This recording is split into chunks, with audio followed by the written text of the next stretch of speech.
Hey everybody, welcome back to the show.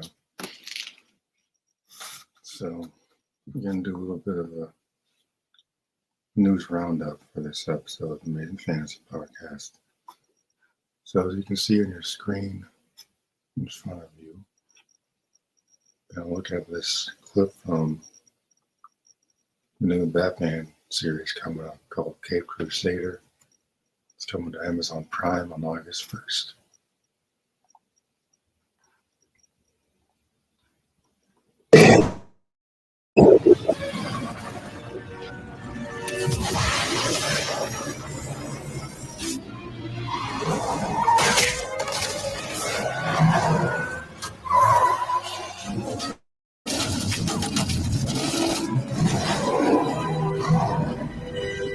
Nice car.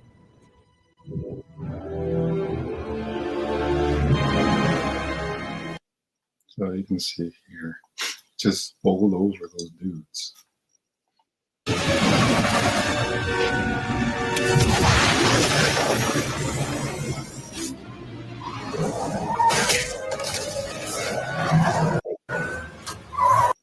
those guys are all dead. So he just killed them.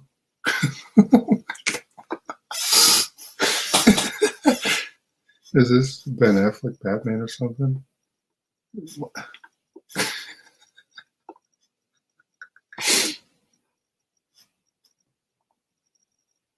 Like,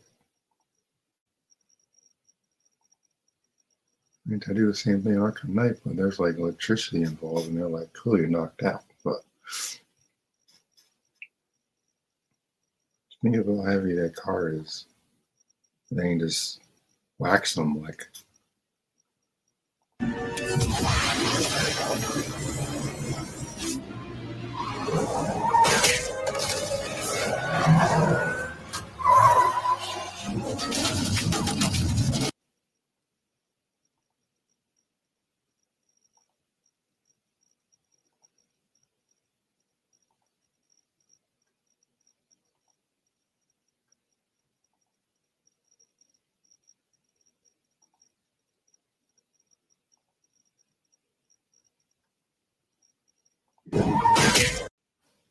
Yeah. There's no way they'll do to get it back up. It's like, oh, just spiritual successor to the anime series. Batman anime series never killed nobody. First off, they never ran over no criminals either. I don't know about that.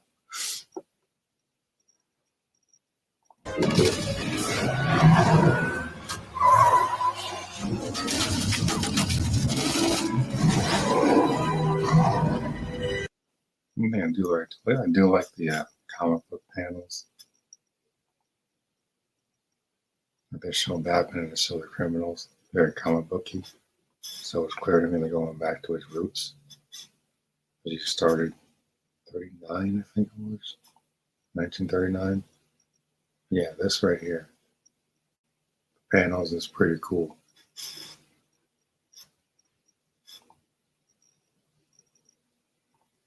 I don't know if I'm sold on the actor's voice yet, but I have to wait and see. It's not that far off now.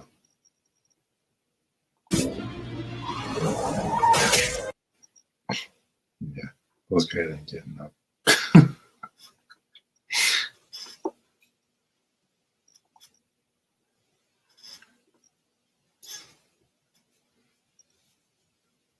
I don't want to judge it too harshly yet, but it just seems like people these days don't understand these characters. Like with that dopey Superman cartoon, where he's crying like a little bitch. I'd do anything for you, Lois. I was like, I had to stop watching that garbage. I'm like, this ain't Superman. I don't know if I really buy Batman bowling more criminals. They could just jump out of the car, kick their ass. It's like, come on, man. Anime series Batman would have never done that.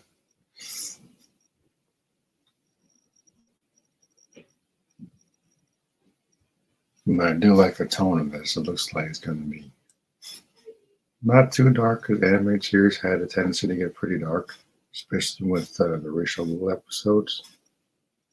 This looks like going to be a good balance between the two. Since it's set in the 40s, where Batman was first introduced, Detective Comics, 1939. So that could be interesting to see. I don't think we've ever done that outside the 60s series.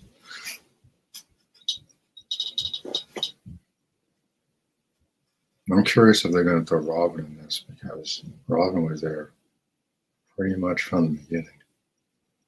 Maybe a couple years later. It looks like it's pretty early on in his career. So maybe he hasn't established his morals yet. So it's like Batman Begins year 0 or something. Doesn't sound terrible out the gate. I'm a little optimistic. I want to give it a shot. I'm going to give it a shot. There's always been more of Batman fan than Superman anyway, so it's probably why I gave up on that dopey Superman cartoon. My Adventures of Superman, or whatever it was called.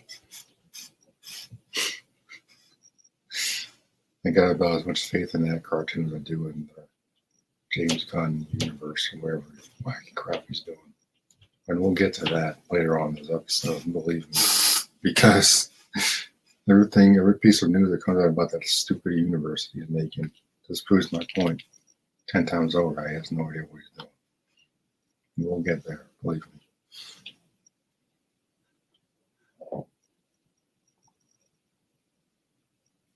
So it's not that much. It's a little tiny clip released a couple days ago. Haven't got a chance to talk about it until now. But so far, it looks pretty good. It's maybe a couple weeks away. Let's see what happens with this. I can't remember the last time I saw a good Batman cartoon outside of like the animated series, which is at the top. Batman Beyond. Jail with his own thing, I guess. Haven't been that many since Batman Beyond went out the air back in the early 2000s. With none I can think of. Maybe the Batman cartoon was pretty good. It was like a young Batman, like Pattinson's Batman. Didn't even have a Bat-Signal or anything in that series. The only problem I had with that series was I didn't need Robin or Batgirl in that show. Like, it's good to have Robin as a backup option, but I think Batman always works better by himself. Even in the Arkham games, you just straight up tell Robin to kick dust, kick dirt. Like, yeah, just need your help there, Tim. Hit the road.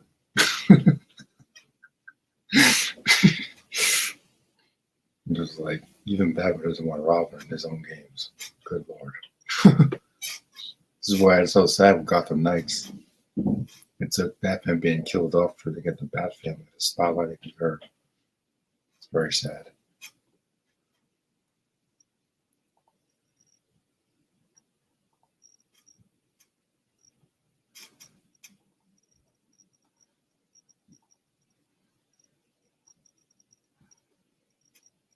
So this I stumbled upon maybe a day or so ago.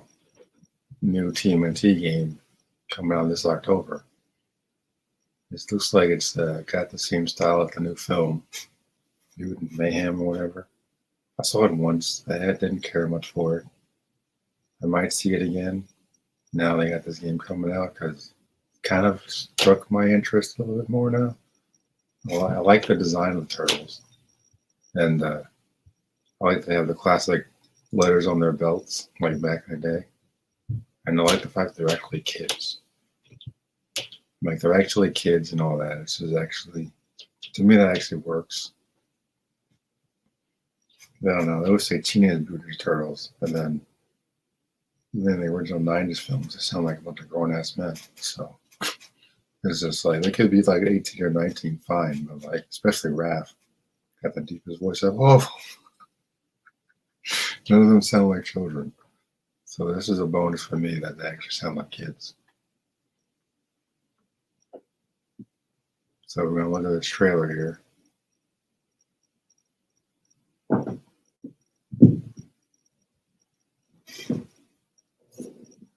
It's called TMNT Mutants Unleashed. They even got the chubby April O'Neil in this too. Diversity.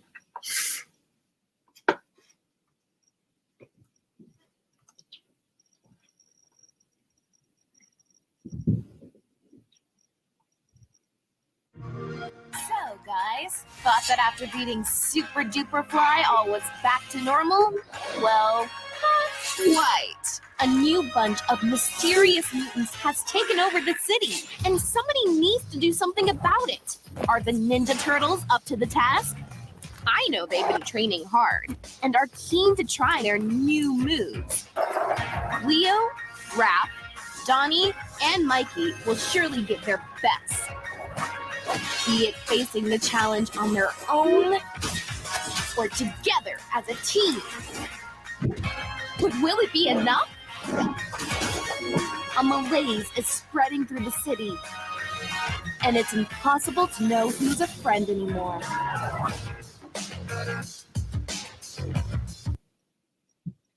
This is coming early October. That's another problem I had with the movie. Like, in the film, they got all the freaking enemies living in them in their little turtle cave, including Bebop and Rocksteady and Leatherhead. I'm like, what the hell? And then they put them in high school. I'm like, they're freaking turtles. They don't belong in school. Who wrote this? It was like, how are we supposed to be ninjas if they're in school learning the freaking ABCs? What kind of BS is that? That was the shit I didn't agree with. And then they got the Shredder being a mercenary or something at the end of the film or some crap. There's no setup for the Foot Clan or anything. Maybe a mention of TGRI. But Baxter Stockman's already gone in the beginning of the movie. Who is the Fly in the comics, by the way? Not just a talking fly. Baxter Stockman becomes the Fly in the comics. Which is why I was a little shocked. I'm like, this is supposed to be for children. Why in the world do they have the Fly as the first villain of the series? It was like, I don't know if that really works.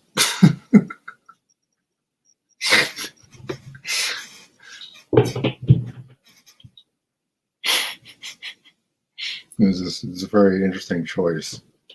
I just kind of scratched my head. I'm like, the Fly? Really? In the first one? And they could have gone with the Mausers or something. Like, I've never seen the Mauser bots on screen before. So I had the old school cartoon. I'm like, the Fly? Really? And granted, he didn't do anything like crazy or nothing, but it was still like, it's kind of gross, man. And again, there's no setup for the Shredder or the Foot Clan. So I'm like, are they going to do ninja stuff in this series? Because I'm a little confused with the tone. Granted, if there's people that like it, good for y'all. I'll wait for the game to come out. Maybe I'll give the film another shot and do another updated review. But for now, they had to stick with the original films and the old school cartoon and the 2012 cartoon or 2003 cartoon. That's my favorite one outside the original 80s one. This looks okay. I'm not gonna like harp on it too much. I do like the graphics and the gameplay looks like it's gonna be mad fun.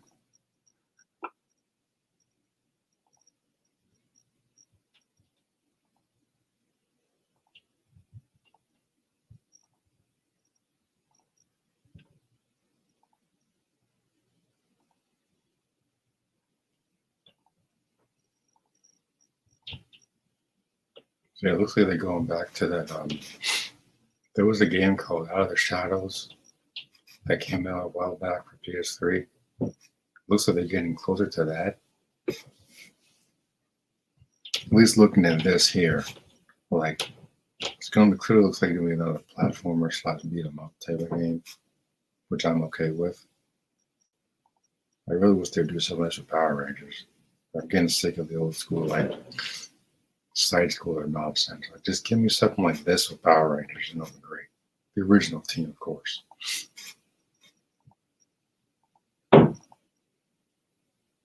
Yeah, it looks like on first glance something you could put on the computer. So I don't see it in the store yet, so I'm not able to pre-order or anything. But so far, I'm digging the graphics for sure. I like that it's tied into the movie in a way that makes sense.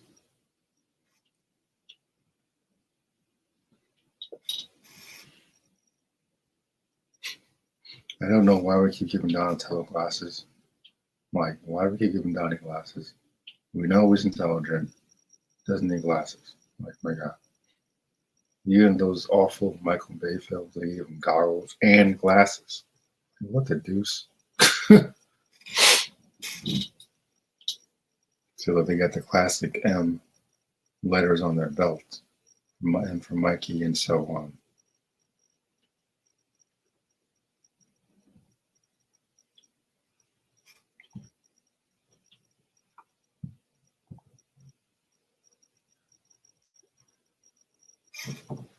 So I'll say I'm definitely looking forward to this. Of course, I'm a gamer, so any type of new game stuff that comes out, I'm definitely going to be adding it to my wish list at least, of course. Put a little something aside for my stuff, and definitely going to check this out. Love TMNT. Maybe not so much recently, but heard about that last Ronin game. Looking forward to that. That should be a lot of fun. Hopefully they make it rated R and keep it away from the kid-friendly stuff and make it dark and gritty like it's supposed to be. Like, this game can be definitely eaten at children fine. No problem with that. But the last Ronin, make it for people that have been around for a couple of years at least and just get pushed out of their mom. I was like, I'm a little tired of people saying, oh, this is for kids, this or that. Star Wars is for kids. Like, no, it ain't. That's another rant for another day. Star Wars is not for kids. Never was, never will be. Like, you crazy? I'm not even going to get into it, but like, it's not for kids. Never has been. But you can watch it, but at a certain age, I would imagine. But it's not aimed at kids. It can be family friendly, but there's some dark shit in Star Wars. Always has been from the beginning. Back to TMNT. Yeah. This looks pretty good. Hopefully we can get back to that Out of the Shadows type of gameplay, which was top notch back then. It's kind of a shame that it's not been remastered yet. And yeah.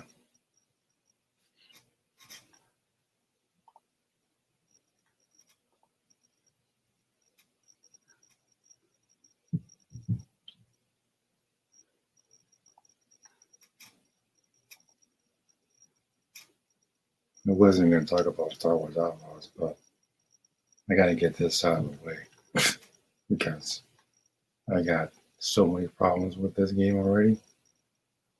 First of which, there's apparently only going to be 5 planets in this quote-unquote open world Star Wars game. 5.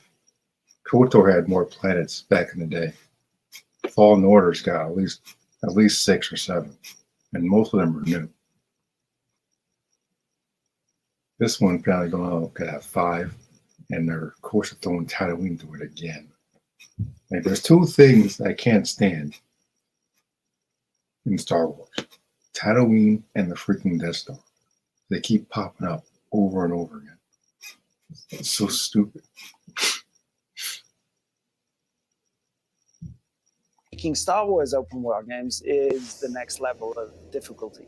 Julian Geraghty, creative director at Massive Entertainment, is up for a challenge. For the first time ever, we're getting a fully open-world Star Wars video game. It's been a long time coming, but after back-to-back successes with both The Division and The Division 2, Garrity was in the mood to take a risk. This may be just my approach, but even if it's scary, you've got to do it. You've got to lean into it. What's the downside to pitching a Star Wars game at Lucasfilm Games in George Lucas's old office? I mean, what's the downside to that? If it doesn't work, it doesn't work, but you still have that experience. Fast forward several years after that meeting, and Massive Entertainment is less than 2 months away from releasing Star Wars Outlaws, a fully realised version of the original pitch described in that office. An open world of dual ambitions, maintain the cinematic legacy of the films, and create immersive scoundrel gameplay that grants you the freedom of the galaxy. I think it's taken this long to get an open world Star Wars game because of how, excuse the pun, massive it is to build a game like this. There are only so many studios in the world who build games of this scale. The door is then open for Massive to come to us and say,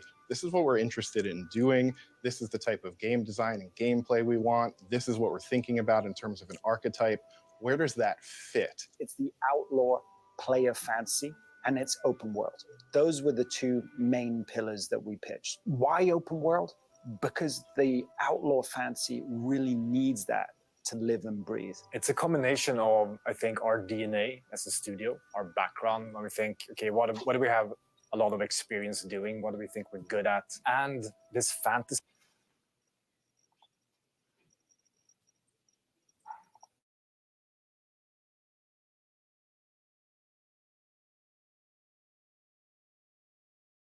See the scoundrel in Star Wars begs for freedom. Massive was fully confident in its abilities to create engaging open worlds. The Division offered a bullet-filled action playground, while last year's Avatar Frontiers of Pandora displayed an ability to work well within a Disney license by building a near-unmatched visual paradise. But Star Wars was the new challenge that this team yearned for. Of course, deciding what kind of experience would live inside a Star Wars open world was the first thing that had to be decided. We took a step back, of course, and thought, okay, Star Wars open world, what an opportunity. What does that naturally want to be? And it wants to be the full scale from the very small to the very big, meaning sitting inside a cantina, playing sabak, being able to walk through the street, jump on your speeder, drive across the planet surface.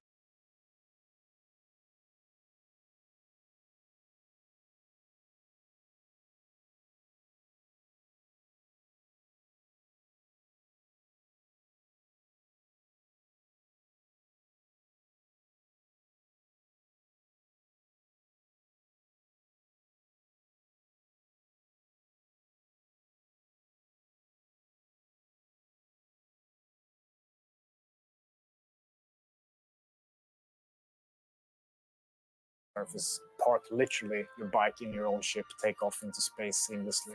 That vision of full scale helped secure a green light from Star Wars custodians, but getting Lucasfilm's blessing was just the key in the ignition. Translating the cinematic spectacle of the original Star Wars movie trilogy into an open world, set between Empire Strikes Back and Return of the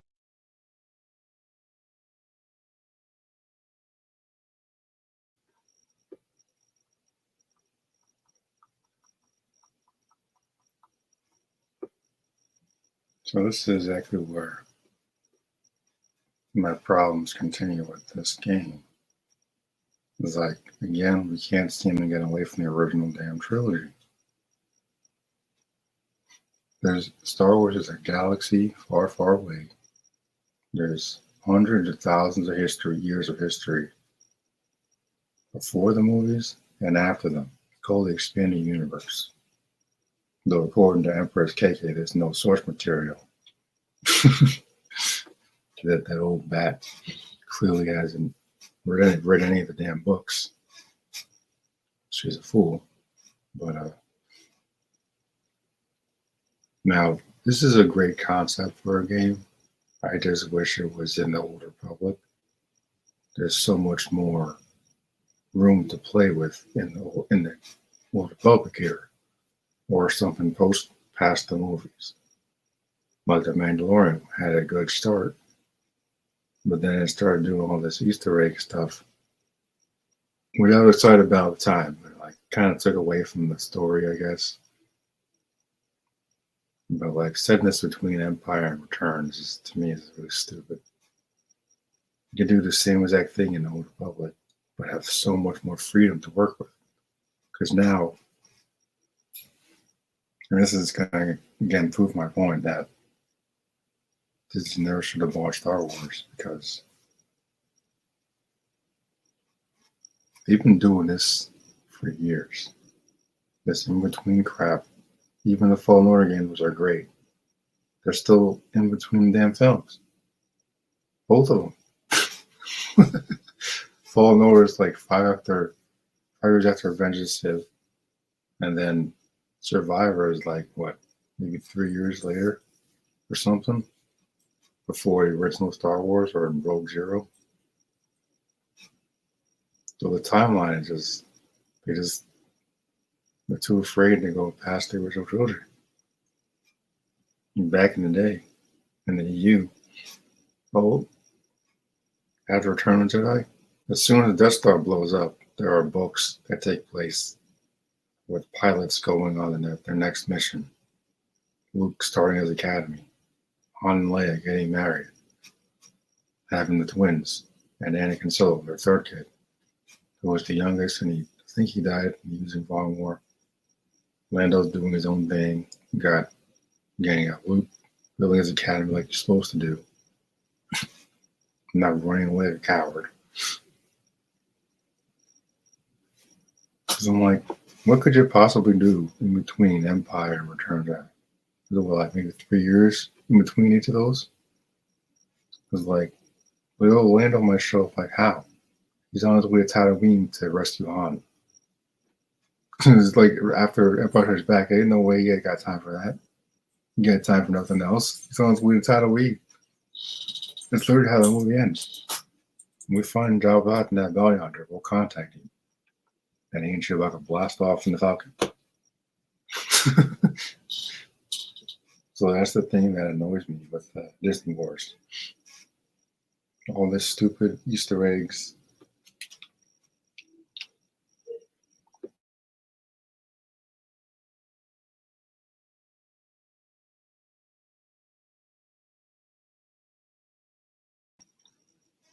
All the stupid Easter eggs, and hey, remember the Death Star? Remember Han Solo on Carbonite?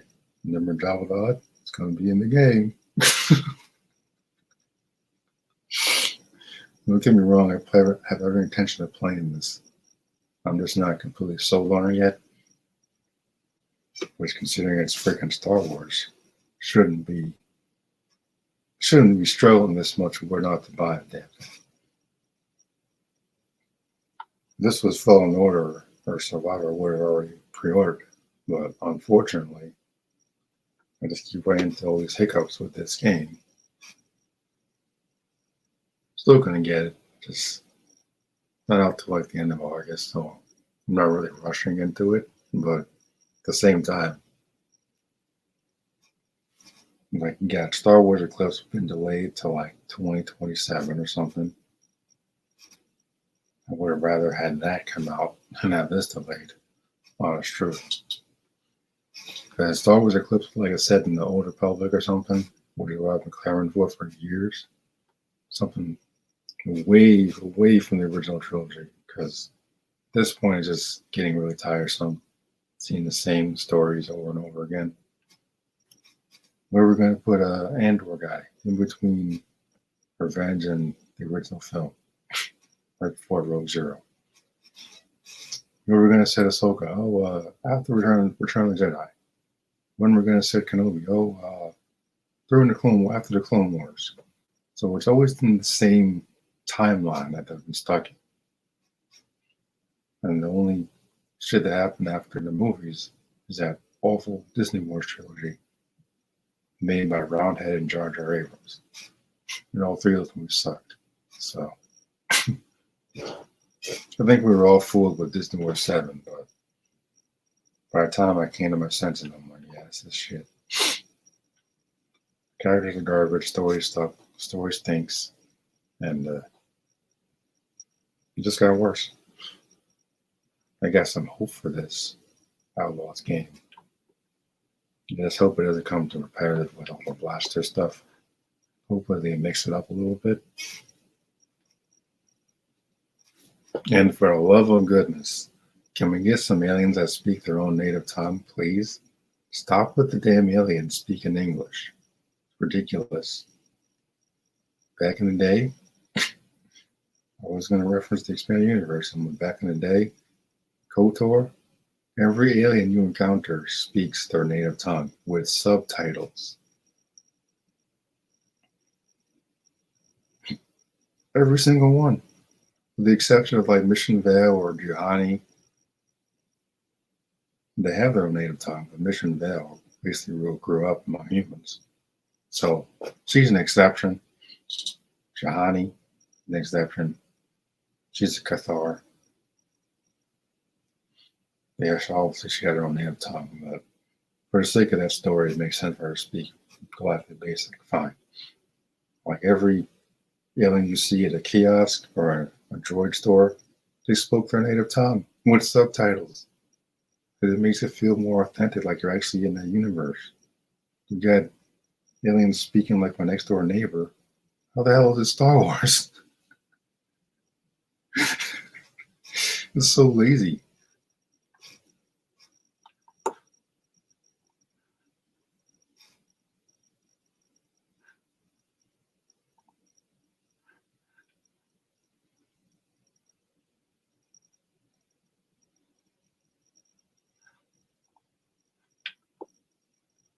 The Jedi, two of the most iconic films of all time, was the actual challenge. One that Massive set out to address in every aspect of Outlaws, from the way it looks and sounds to the type of action-adventure gameplay it supplies. Fire up the hyperdrive.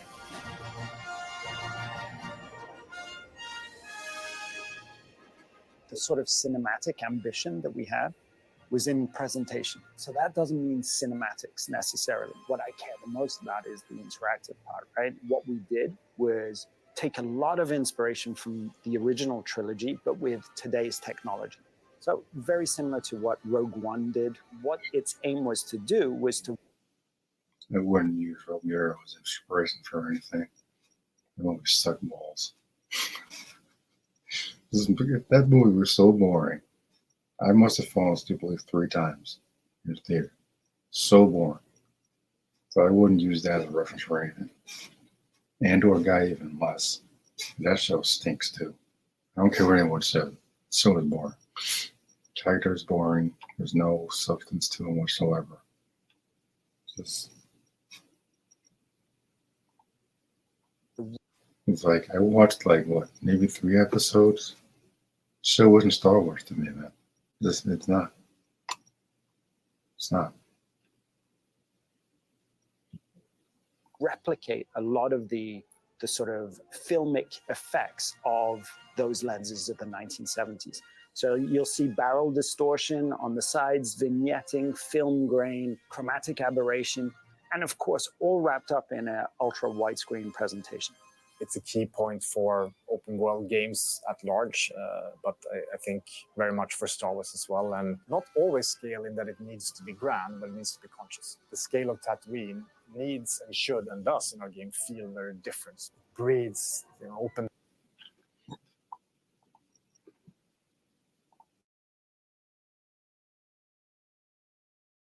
Sand dunes, long sight lines. You see, it's easy to pick up any little anomaly on the horizon. There might be an opportunity for you compared to the dense streets of Kijimi. Scale is something written into the very DNA of Star Wars, whether seen on the big or small screen. Greg Fraser, Rogue One's director of photography, recently told IGN that if you watch any Star Wars film, that's what it's all about. It's, knowing how big a human is going into this massive Millennium Falcon.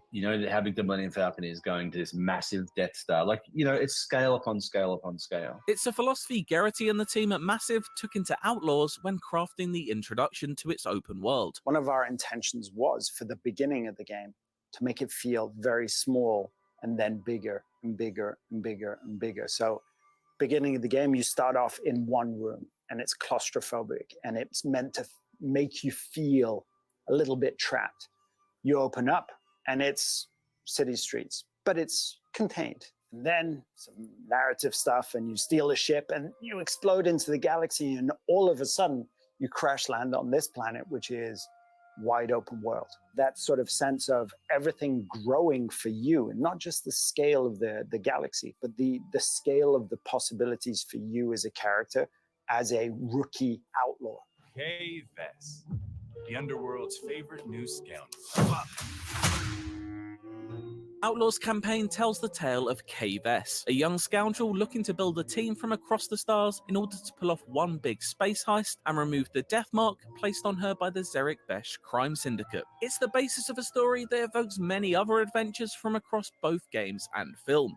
I love Mass Effect 2. It was one of my favorite games. I think there were so many influences, everything from Ocean's 11, Ocean's 8 to Star Wars itself, the previous films. Like, that heist feeling was always kind of in the fabric, to just tonally films of Kurosawa, those original influences to George Lucas. Knowing what sort of story you want to tell is one thing. Telling an engaging story in an open world setting is another task altogether, and one that Kavari is well aware of, having written for Far Cry 4, 5, and 6, as well as The Division. It's one of the things you always have to keep in mind is, how are we going to weave a narrative and an open world together so that we're telling the story, but also giving you the freedom to sort of go wherever you like.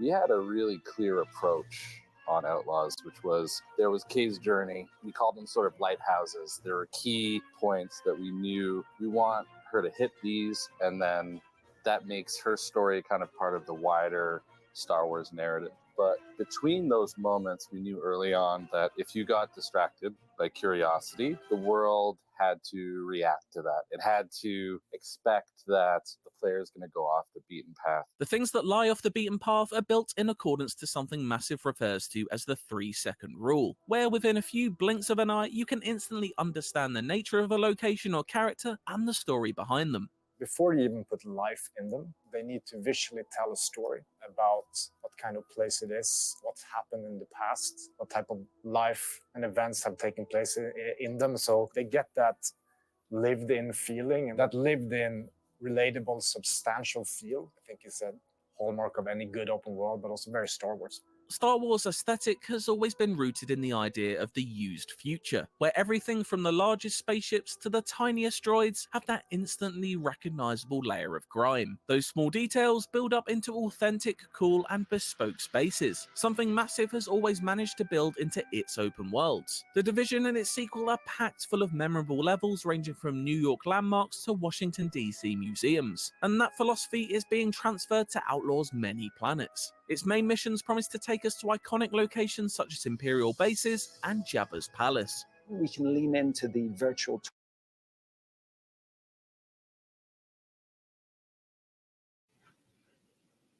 So that's another issue there. I was talking about all these stupid Easter eggs and nostalgia factor.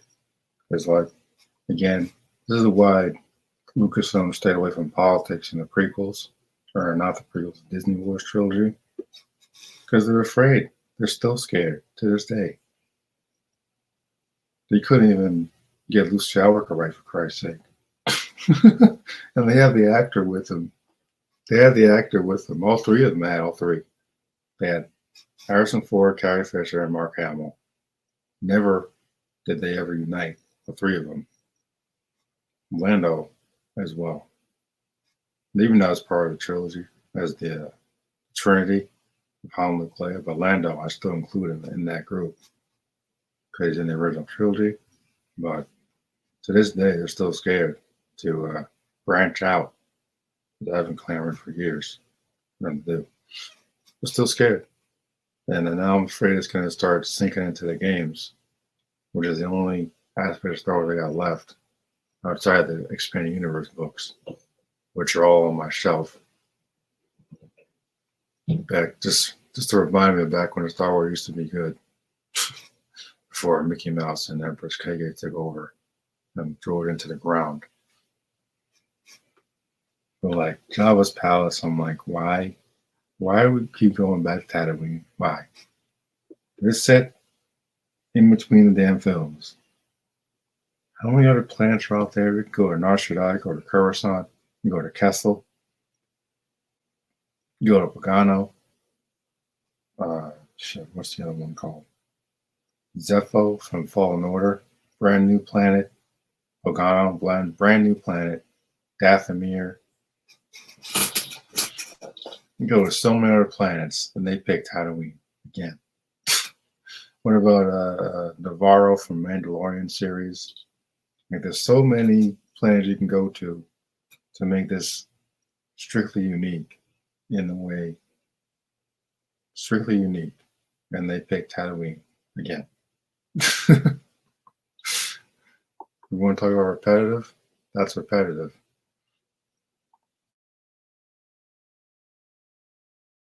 Tourism aspect of, hey, what is the distance between the moisture farms and Mos Eisley and the cantina? There is a linear roller coaster story golden path, if you will. And around that, of course, there's the open world. That's the dream I know I had as a kid. That is what I've always wanted from a Star Wars game, is that, when I'm on a journey, when I'm entering into a quest, it might start on foot.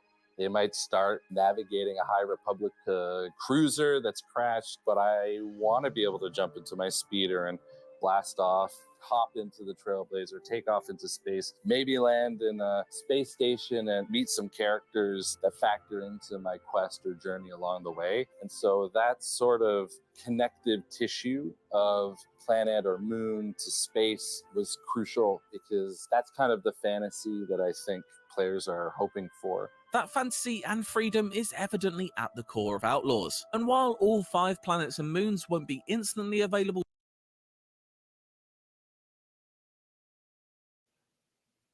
5 planets. 5. In an open world game. Let me tell you, KOTOR back in the day must have had like 6 or 7, maybe 8 planets. There was Dantooine, Taris. I can't remember all of them right now, but Korriban was one of them. That appears in both KOTOR 1 and 2. No, you do go to Tatooine, KOTOR. Never mind. You did go there. Oh, shit. Tatooine's in every freaking Star Wars game. Holy cow. You don't go to Tatooine in the second one, but I think it is in the first one. Damn. That's so much for that. You see why it gets on my nerves going to Tatooine all the damn time? Jesus. This guy says it's 5. 5 in an open world Star Wars game.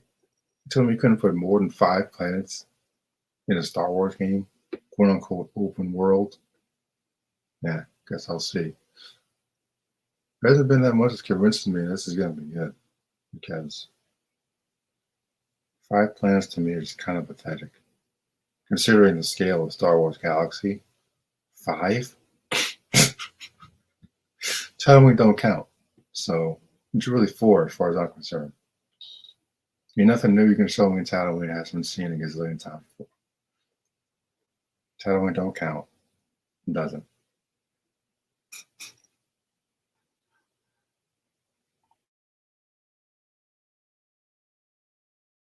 to hyperdrive between, Geraghty claims it won't be long into Kay's journey until the galaxy opens up. There's a very structured intro that leads you to crash land on Tashara, which is a moon that we created with Lucasfilm Games.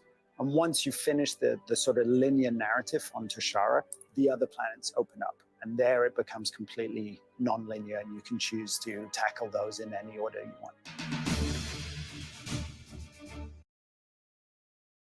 Oh, why aren't they texting?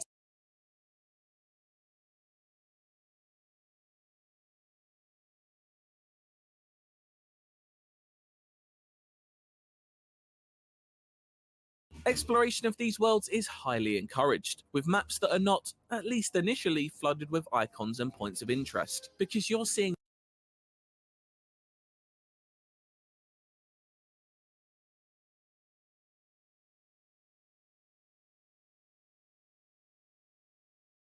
are not, at least initially, flooded.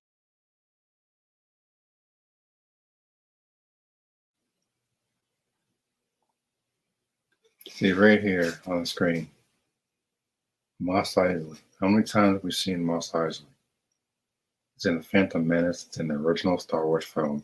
Only time we don't go with Tatooine is in Empire Strikes Back. That's it. It's the only one. It's the only one. It's in Attack of the Clones. It's in Revenge of the Sith. It's in The Mandalorian, for crying out loud. Now I remember it is in KOTOR 1. Jeez. It's one of my favorite games. Now I'm just like, damn. Tatooine's in that amazing game too. It's not in the second one. I mean, I would have loved to see Nar Shaddaa again. Because Nar Shaddaa is such as it's like the opposite of Coruscant. It's more of a breeding ground for criminals and whatnot. Coruscant has like the lower levels for like shady meetings and whatnot, but that's in the core world. Nar Shaddaa is like more like in its own area, I guess. I don't know specifically where Nar Shaddaa is, but like it's more of an underbelly for criminals. It's like I remember KOTOR 2, at Rand is like, oh, this is where you go to hide if you're on the run or something. Even Fallen Order mentions Nar Shaddaa in the beginning of the story. So like, it's nice to know that that planet is still mentioned here and there. I would have rather seen Nar Shaddaa again instead of Tatooine. I feel like there's only time. There's nothing new you can show me in Tatooine. Nothing. At this point, it's just a bunch of Easter eggs and nostalgia. And that just doesn't work as well as it used to. It was like, well, I know Jabba's palace is going to be in this game for some reason. How many huts are out there? You gotta specifically use Jabba the Hutt. How many huts are out there in the galaxy? There's huts on Nar Shaddaa, there's huts on Coruscant. I'm like, come on, man. Why Tatooine again? Why? Just why? I just like it's lazy. It's lazy. Shit, even Republic Commando doesn't have Tatooine on it. You go to Geonosis and Kashyyyk. Kashyyyk would be another cool planet to see again. Kashyyyk is in the Old Republic as well. Yeah, so there's Taris, Kashyyyk, unfortunately Tatooine, Korriban. Yeah. Don't remember some of the other ones. I have to think on it. But,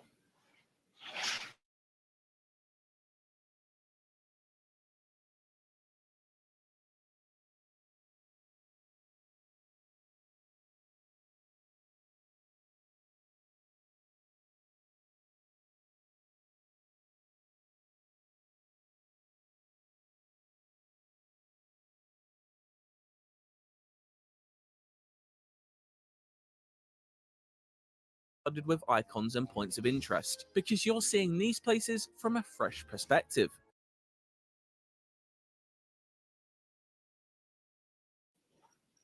I'm going to call BS on that. Fresh perspective? From whose perspective? Who hasn't seen any of the films with Tatooine in it by now? Unless you just got squirted out into the world.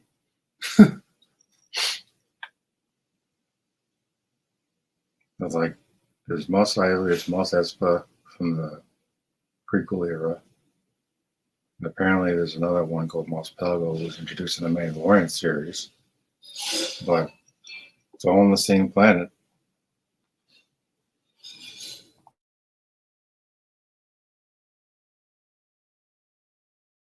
Kay as a character hasn't seen the galaxy. So the first time Kay comes to Toshara is the first time you come to Toshara. And it's not an unknown, uncharted place. So you'll have a map of where you can see mountains over there and stuff. But discovery is what gives you more information. You're going to have to take some risks. You're going to have to go to a cantina, and you can eavesdrop, pick up on some conversations that will lead you to another location that reveals a location within the open world that you have to get on your speeder to go and find. There will be a fog of war that you'll be able to clear up And that's really where your curiosity will open things up even more. Each of Outlaws' worlds vary in size. Tashara, Massive's newly created moon, is around the same size as the jungle planet of Akiva, but a little smaller than the vast desert of Tatooine. It was less about how big, but more about how long in terms of traversal with the speeder it would be. 4 or 5 minutes non-stop, which doesn't sound like a lot, but once you're committed, it's a fairly large amount. You're always going to be distracted. Assassin's Creed Odyssey, which was one of the games that we were looking at while creating this, you have different zones, so it's 2 or 3 of those together. And that doesn't even take into account the vast areas of space that surround each planet and serve as entirely different areas of orbital exploration and opportunity. We'll cover that, as well as the starship side of the game, in greater depth later on in this month's IGN First. I said, run.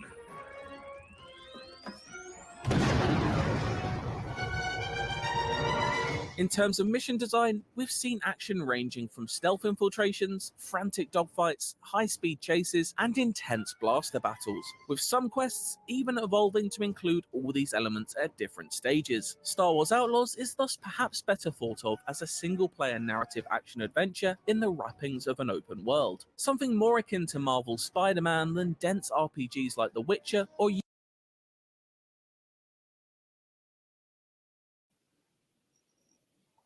One thing I will say, I'm getting some Uncharted vibes from this.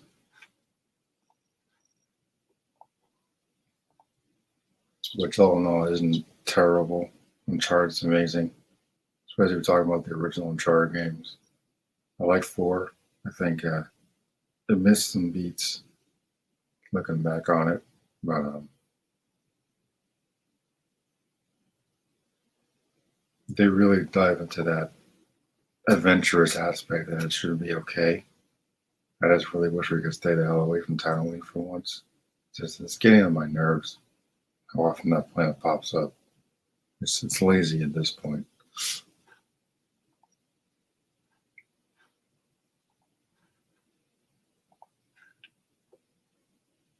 Division 1 and Division 2. There's a life, a dynamism, a systemic quality to Division 2 that we didn't have in Division 1. I'm not talking about the presentation, the soft values at all. I'm talking about pure gameplay experience, single player or cooperative. That was very, very important to us to have as a living, breathing element that engages players while they're playing Outlaws. It's an evolution of what Massive has been doing in their games for years now, keeping worlds feeling bustling and alive even when set against post-apocalyptic backdrops or in the midst of galactic wars. We, in both Division games, but especially in the second one, developed what we call living world systems. So same thing here. We have systems that make sure that the world is always alive with movement, traffic, speeders zipping around, the Empire patrolling, the syndicates have footholds out there, sometimes more substantial events happen.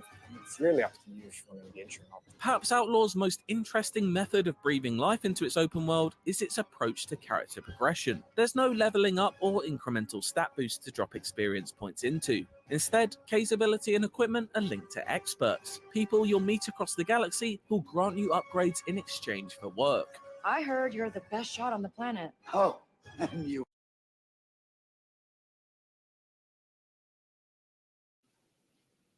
This is what I'm talking about. I got an alien right here, speaking like my next door neighbor. What? WTF, man? For real? Could have had it speak in whatever language that we can speak, then just have the subtitles on the screen below. It's as simple as that. We can't seem to do that in Star Wars anymore, for some reason. And could you imagine Chewbacca speaking like a regular dude? That's how stupid this is. This is ridiculous. You want to be second best.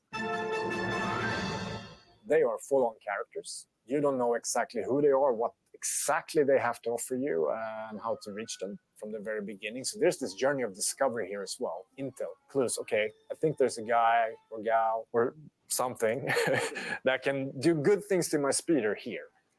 Meaning these are really strong incentives for you to move around and journey through the world and expose yourself to other fun things on the way. And once you reach them, there's a character there to interact with and an adventure to go on, because they want instantly just, oh, here you go, right? And then they essentially open up a little regional progression for you where the nature of unlocking those things is also very tangible. For example, after finding a Jawa by sourcing their location from overheard intel at a cantina, you can complete a mission for them in order to gain a new skill. In this case, it's to venture into a dead Sarlacc to find a pristine tooth from its second mouth, which you can then exchange for a laser turret for Kay's starship, the Trailblazer. It's a smart way of blending gameplay progression with narrative befitting of the Star Wars criminal underbelly. You can go on a journey with a character such as an expert who is going to teach Kay a new skill, give her a new upgrade, to her blaster. That skill, that upgrade definitely ties into Kay pulling off the heist, but it's also very much its own journey, which is in the Star Wars tradition as well. Another system aiming to marry gameplay with narrative is how Outlaws tracks Kay's reputation with each of the criminal syndicates. Her bond with each of the Hutts, Pikes, Crimson Dawn and Ashiga clan will strengthen or weaken depending on your choices in dialogue and mission objectives. I'm gonna finish it. Shame. Your reputation moving.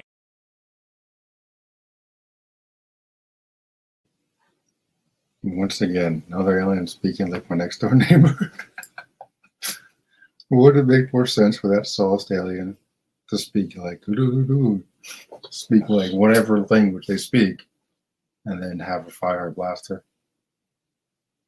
How stupid would it be if Greedo from the original film spoke like a next door neighbor?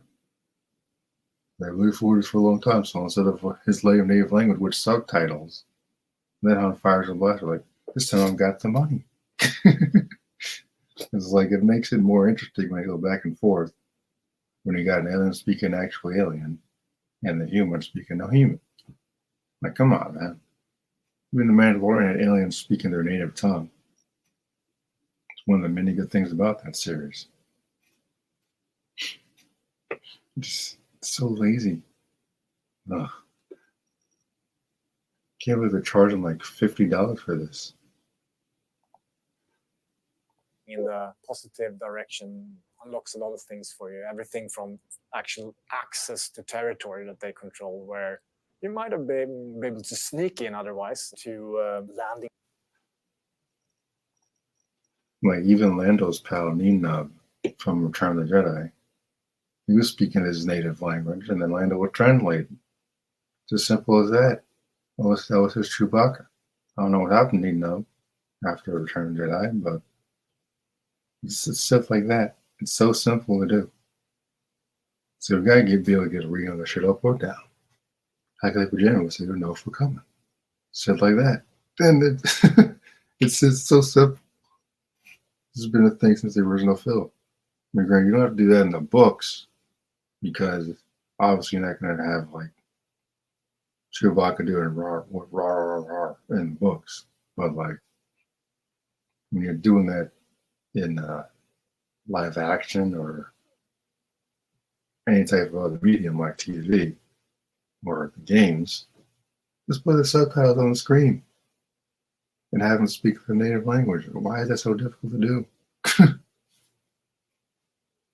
Or get a protocol door to translate. Simple. My God. This is why the expanded universe is always going to be the best. Because clearly, Lucasfilm can't handle living up to the EU. Paths in the open world, discount with traders affiliated with the syndicate, unique, really exotic rewards, etc., etc. But if you really get on their bad side, that's another thing that you will feel dynamically in the game because they actually send hit squads out for you in the open world. The reputation system doesn't just sit inside of missions though. Smaller opportunities regularly present themselves to boost your relationships among the syndicates. These might be smaller skirmishes where choosing to get involved can benefit you and the organization you side with, and a strong bond may even help you out with the bigger threat looming over the galaxy. So like my only gripe with this Wanta system, if it's anything like Red Dead Redemption 2, it's probably going to be shit because the Wanta system of Red Dead Redemption 2 is terrible. You can look at someone the wrong way and then all of a sudden you'll be wanted. I'm just like, what did I do to get all the attention on these cops? But when you're like, shoot up an entire town, then that can get you wanted, okay. But like, I just accidentally bump into somebody, and they all of a sudden they start running towards the sheriff's office. A master's wanted 3 minutes later. Like, what the hell was that? So if that's this one is doing like that, it's going to be garbage. So hopefully they don't take a cue from Red Dead Redemption. This is getting bad. Hold right. If you, for whatever reason, ended up wanted and you're being chased by Empire and you cross paths with a syndicate that you have a really good reputation with at the moment, they might join in and help you out. Outlaws directly follows the events of The Empire Strikes Back and sees the Imperial forces at the peak of their powers. In gameplay terms, the Stormtroopers are basically like GTA's police and adopt a similar wanted system. Find yourself Oh god, Grand Theft Auto, it's even worse. in a restricted area or accidentally fire a stray laser bullet at a stormtrooper and you'll quickly find yourself in hot water. It's by no means a revolutionary system when it comes to open world design, but one that is made all the more exciting thanks to a lick of Imperial black and white paint. I don't know if exciting is the word I would use. It has a good range of escalation and de-escalation. It's really up to you if you want to try and hide or maybe bribe an Imperial officer that's a bit corrupt in the city somewhere, or try to jump to a different space region. But you will feel it, and let's just say there are Death Troopers for a reason. Hang on.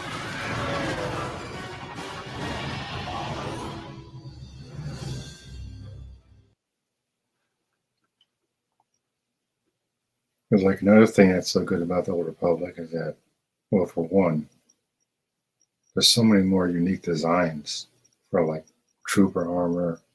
The Jedi had like different categories. Like every Jedi had a different lightsaber color, was a different category. Like green was Guardian, blue was Consular, I think yellow was Sentinel. So like you had different classes for every Jedi. Like Bastila was Jedi Sentinel, and whatever saber color you pick, that's the class you go to. Well, there was that. There was the trooper armor was so much cooler. There's so many more planets that had nothing to do with like being on the run from the Empire. You basically do whatever you want. The Jedi and Sith have their eternal conflict, but this story would fit so much better, I think, in Old Republic. Talk about open world. Well, like, how was it open if you're always being chased by the damn Empire? Like, can we do something besides being on the run from the bloody Empire? How many storylines have we seen that do that already? Both Fallen Order games have Cal on the run. Both of them. Then we're doing it again. See what I mean when I say repetitive?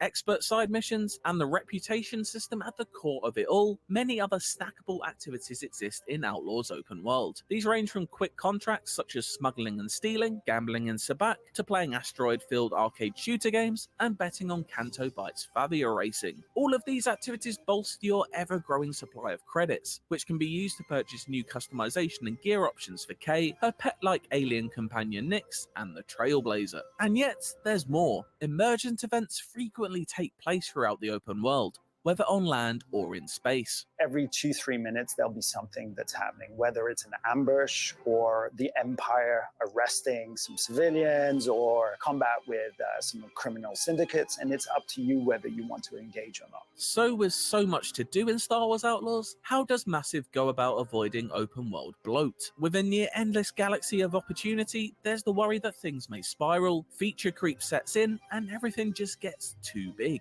The studio had a clear plan from the start though, leading with variety over size, quality over quantity, if you will. We don't want things to be just big for big's sake. We need it to be contained, always fun, always proposing different activities. It's about calibrating size to substance. When you see something that breaks the pattern, that stands out for whatever reason, and you go there and look, there's something there to do, and that repeats frequently enough, and that the quests, the bespoke kind of content of the game makes use of it, so that it doesn't feel like a separate experience, but it's all one. Of course, no matter how much there will be to do in Outlaws, one thing that can be expected is a healthy helping of nods to the larger Star Wars galaxy. Lando is set to make an appearance, and we've already seen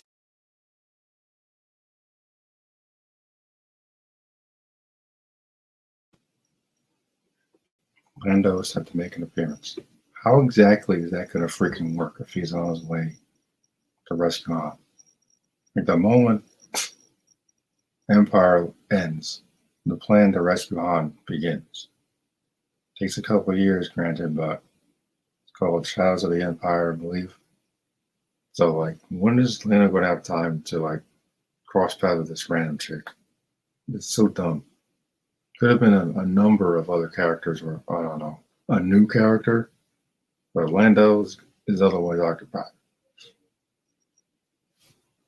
See what I mean when I talk about lazy? It's lazy. Don't make any sense. Especially when you said after Empire. Doesn't make any sense.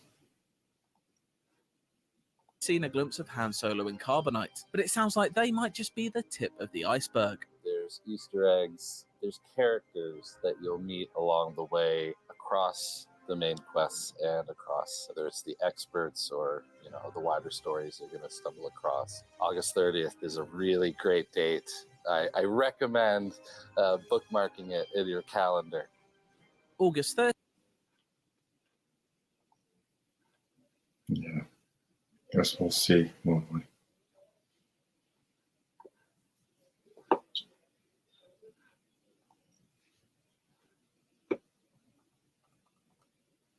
Yeah, so I've got mixed thoughts, as you can see from this little breakdown of the trailer.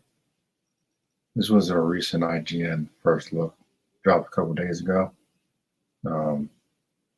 Yeah.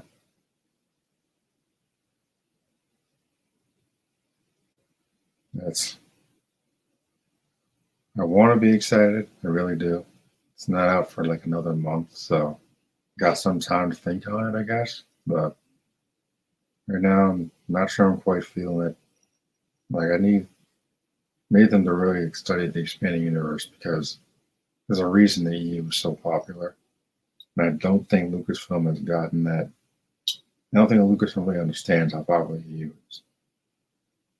Like, clearly with the failure of their stupid trilogy, they think they would go back to the drawing board, like, hey, what actually worked after the original trilogy? Could it be the books and the games and the comics? Huh.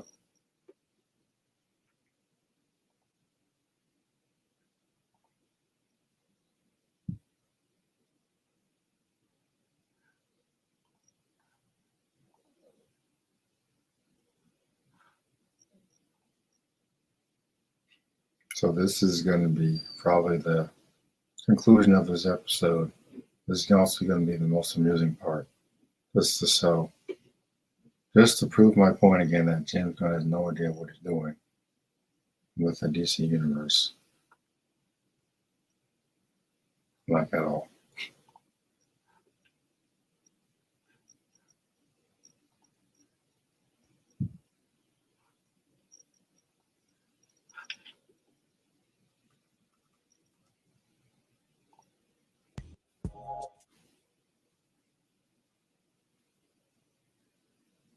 Okay, so there's been multiple reports in the last couple of weeks, and the first one came right at the beginning of July, and this was that, yeah, Lobo has evolved, and they are going to be officially moving forward on some sort of film adaptation. Now, we don't know much about it. The obvious going theory and consensus is that it's going to star Jason Momoa. That makes sense, but on the other side of that, we're also hearing that the TV series may be expanded a little bit too far out of what you can do on TV on Max, and that they were like look, this is going to cost us too much. And if it's going to cost this much, let's just put the effort into a film, which again would make sense. And I think there's a couple reasons they probably did that. One, obviously, you got Jason Momoa. They've already proven he can sell a film, including a character like Aquaman, or maybe Aquaman also sells Jason Momoa as that character. So maybe it was some sort of synergy and good relationship there between the two. But also, Jason has the energy, and Lobo is interesting enough that I don't think you should relegate him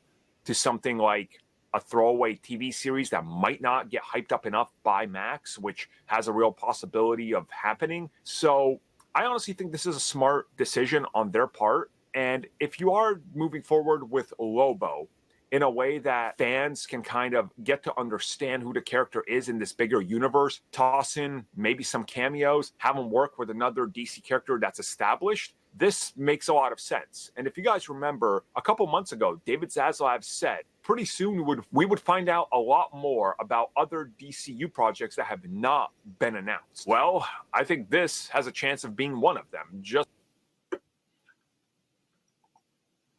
And I disagree 100%.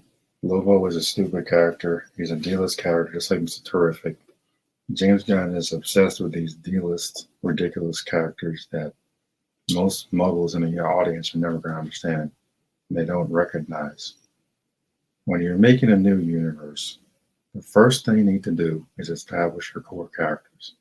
Batman, Superman, Wonder Woman, The Flash, Green Lantern, Manhunter, maybe, Green Arrow, Black Canary. The characters people actually give a damn about. Outside of a couple hundred people in the comic book community, ain't no one give a damn about Mr. Terrific or Metamorpho or the Creature Commanders or the Authority, whoever the hell they are. I'm like, what are you doing?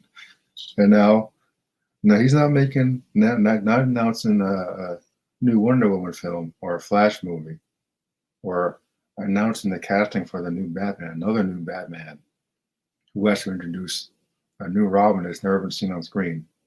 He's making a freaking Lobo film. Like, this proves everything I've been saying.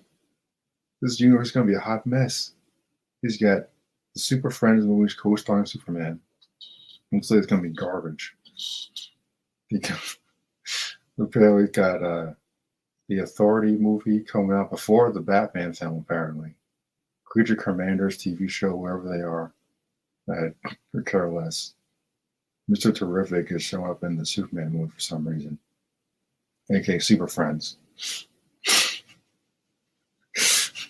There's rumors about Kara showing up, which makes sense to me.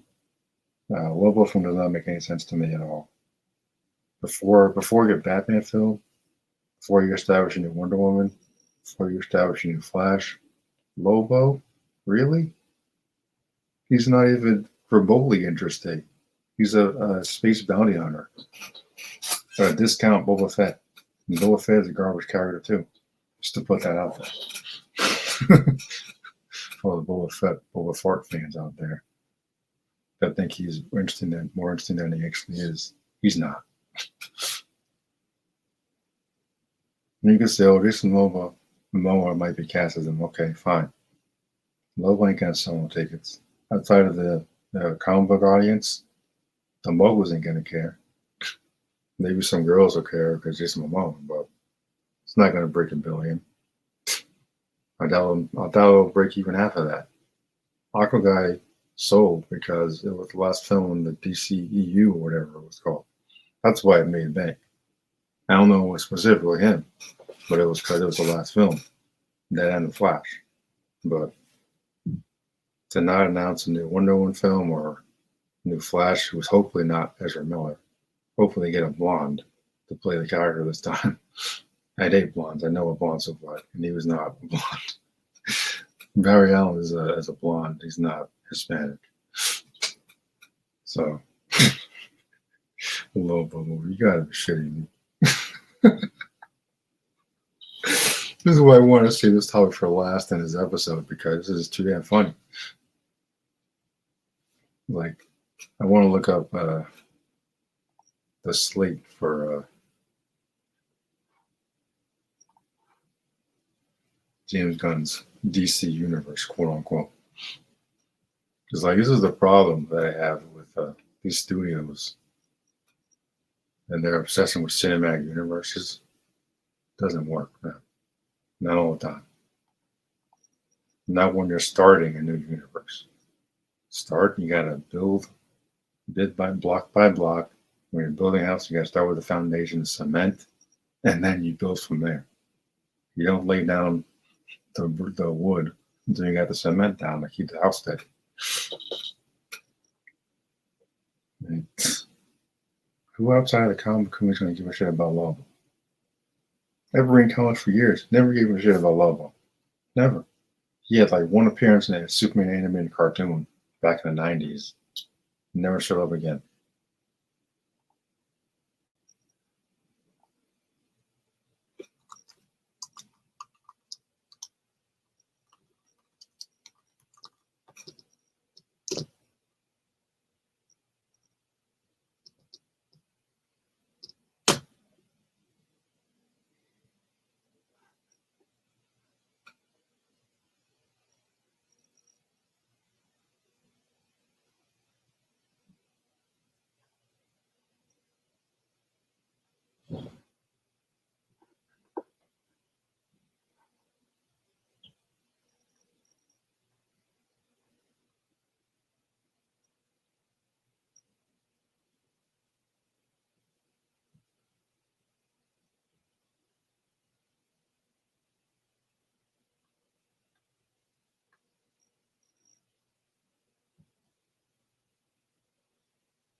See, this is what I'm talking about.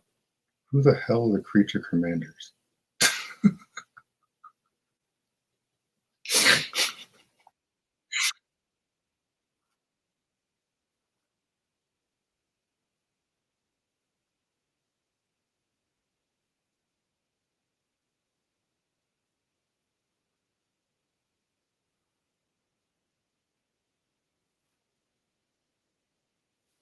Yeah, who cares about Amanda Waller, pal? You gotta be shitting me with this.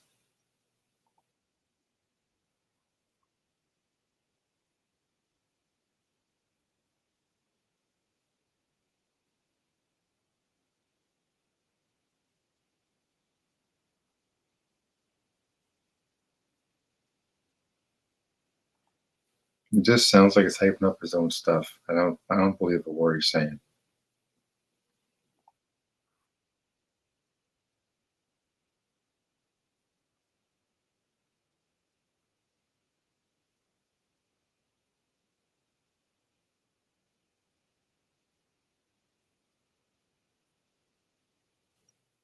Getting renamed Super Friends, co-starring Superman, and it looks like it's gonna be shit. Like everything I've seen, said photos outside of the suit looks pretty good, but like most of it's out of context, obviously, but it looks like it's gonna be a hot mess. I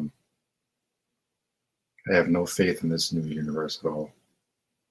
I've said this 100 times. I'm sick of reboots, and it looks like this could be worse than what was done before. It's like the only problem I had with the last universe was everything was out of order. When they started with Wonder Woman, set in the 30s and 40s, and then going to Man of Steel in the present day, then going to Batman, then going to the Flash, and then introduce Aquaguy. Could have been okay, maybe. Probably still would have been a mess. Snyder's not a writer; he's a visual guy. This dude, I don't know. I don't want to judge him too harshly, but I don't buy it, man. I don't think he's the right guy to be tackling Superman. Because I might be in the minority on this, but I don't like Guardians 3 that much at all. The first one is fantastic. So for me, he's got 1 out of 3 good Guardians films.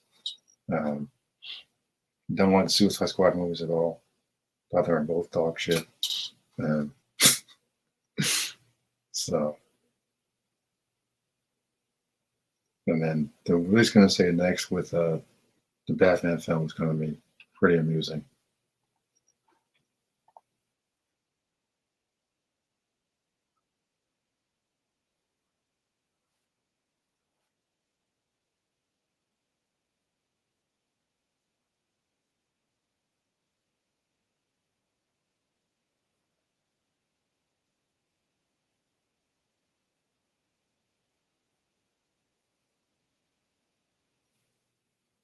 I mean, like, if they don't put Green Lantern in space, I would be disappointed.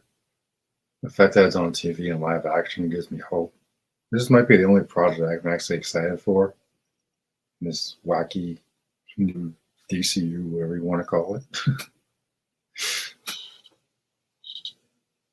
I guarantee they're going to be looking into the anti-life equation. That's the only thing I could think of that would actually tie into like Justice League or whatever. But like, you don't put the Authority and the Creature Commanders in your first Superman film before he's established properly. This is why Marvel started out so good, because they started with Iron Man. The MCU didn't start until Nick Fury showed up at the end of the film. This guy is throwing in the Authority and Creature Commanders. I'm like, what the?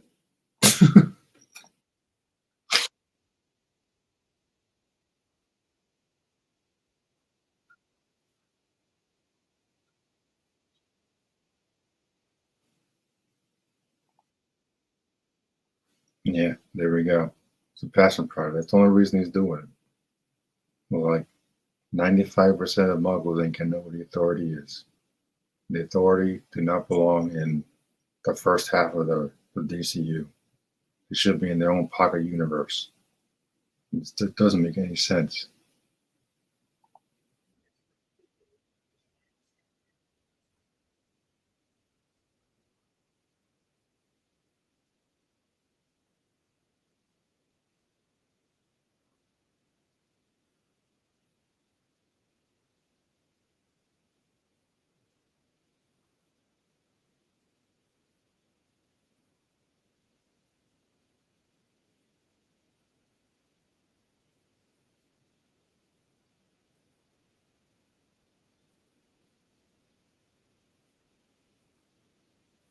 Which is all ladies, by the way.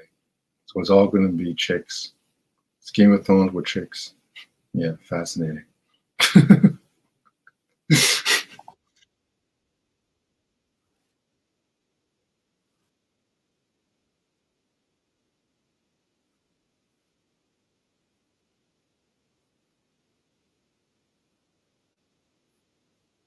Nope, timeout.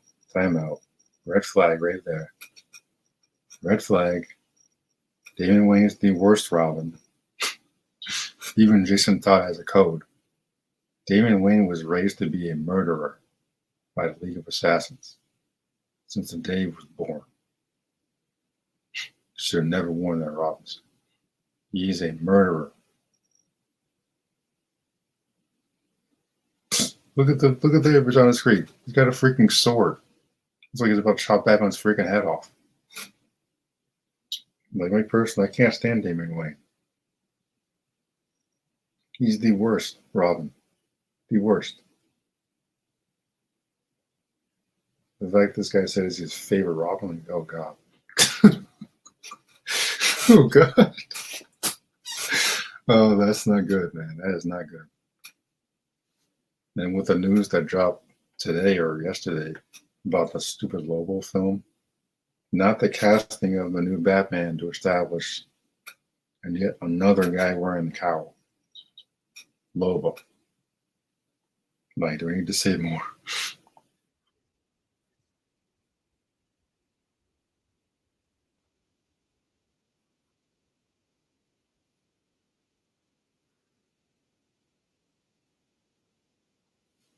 Yeah, Booster Gold is a wannabe hero from the future. And he was in Smallville, I think, the last season. Did a pretty good job with him in Smallville, with the budget they had for that show back then. TV show for Booster Gold, I don't know if that's going to sell. Like, to see these doing all these stupid D-list characters that most people ain't going to recognize or give a damn about. Tell you, this guy is not the dude that should be leading this universe. He's not. When you got Booster Gold as getting a TV show, like, are you serious? You got to be shitting me. This is, it's not good, man. That is a terrible, terrible idea.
Yeah. I have no faith in this one, people. Really don't.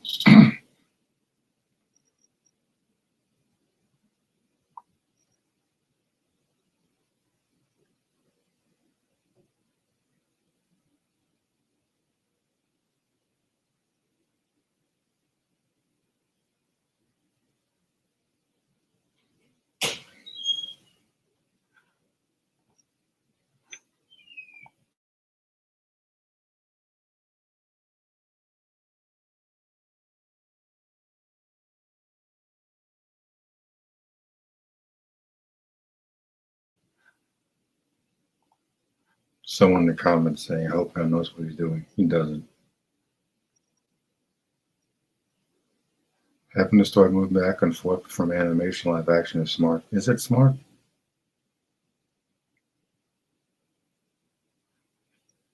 So this is the lineup this guy has for the DCU.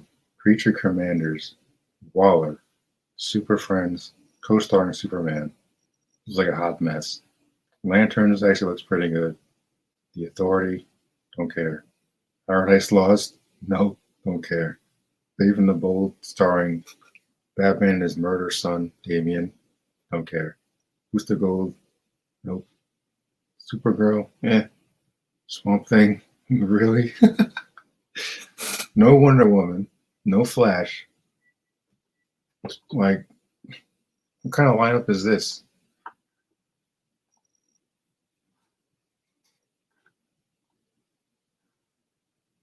Just and that just proves my point. And now if they diss no Lobo, which is gonna, I don't know, fit somewhere on that list, I guess. This is gonna be a hot mess. I'm like, well, how do you know that? The evidence is right in front of us. All you gotta do is open your eyes. Stop trying to be like, oh my god, he knows what he's doing. No, he doesn't. No, he doesn't. I'm sure he thinks he does, but in my opinion, this ain't gonna be no different than it was before. Because it just seems like they're just jumping the gun, going from A to Z. Like, first Superman film, let's not worry about establishing Clark Kent, a new Clark Kent, who's not Henry Cavill, or Brandon Routh, or Tyler Hoechlin on TV. We're going to throw in the Authority, possibly Brainiac, or Mongol, whoever. Creature Commanders, whoever the hell they are. No Batman, no Wonder Woman, no Flash. Instead of Mr. Terrific, who the lowest of D-list characters, those Pokeballs criminals. What? Metamorpho.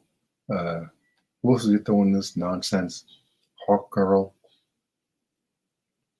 It's like, seriously, dude, just make a Justice League movie.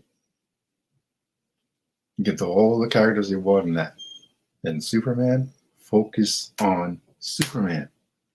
You can build everything else after. Like, I don't want to compare it to Marvel, but this is why Marvel was so successful in the first 10 years. Because you didn't have Captain America show up in the first Iron Man film. You didn't have the freaking Hulk show up in the first Iron Man film. Or Thor, or Hawkeye, or Widow. You focus on Tony Stark and you build from there. That's why it worked. This guy's going from A to Z. You got maybe the dumbest lineup of product I've ever seen in my damn life. And this guy is the co-head of the studio. Good Lord. This is going to be a mess.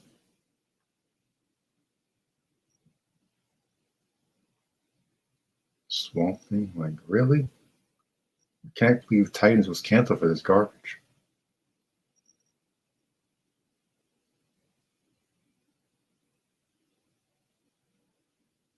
And if the Authority sounds like The Boys, like a character study of superheroes, I'm like, I don't know if I really need that in Superman, though. That's my problem. Lanterns looks like it could be good. I'm looking forward to seeing more on that. But like the other products sound ridiculous. No one cares about Amanda Waller. No one cares about the Authority. Paradise Lost. I'm like, yeah. Booster Gold. I'm like, are you serious? Even Blue Beetle tanked in the theater. Because it's not Ted Kord Blue Beetle, so who cares? They just wanted to have another inexperienced kid hero like a little tiny Spider-Man in the MCU. Can't even tie his own shoes without Tony Stark holding his hand.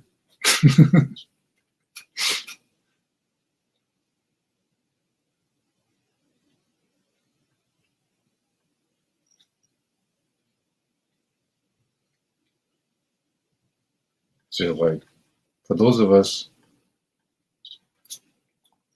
like myself who have no interest in this ECU, outside of the Green Lantern show, which will finally star Jon Stewart after how many years?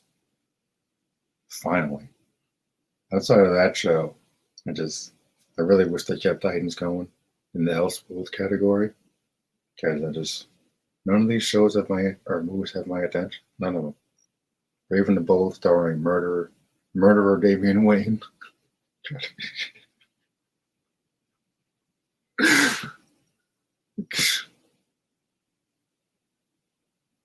mean, like I said, you mentioned the Bat family as well. I'm like, okay.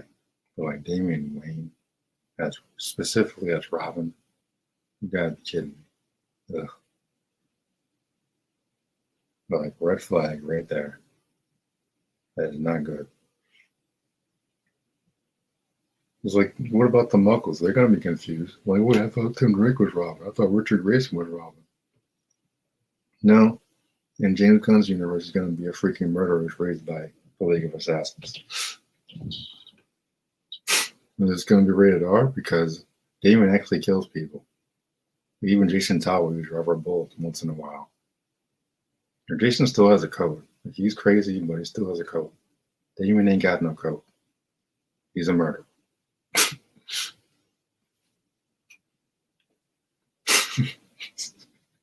He's the worst Robin to ever wear that suit. The worst. This guy says his favorite Robin.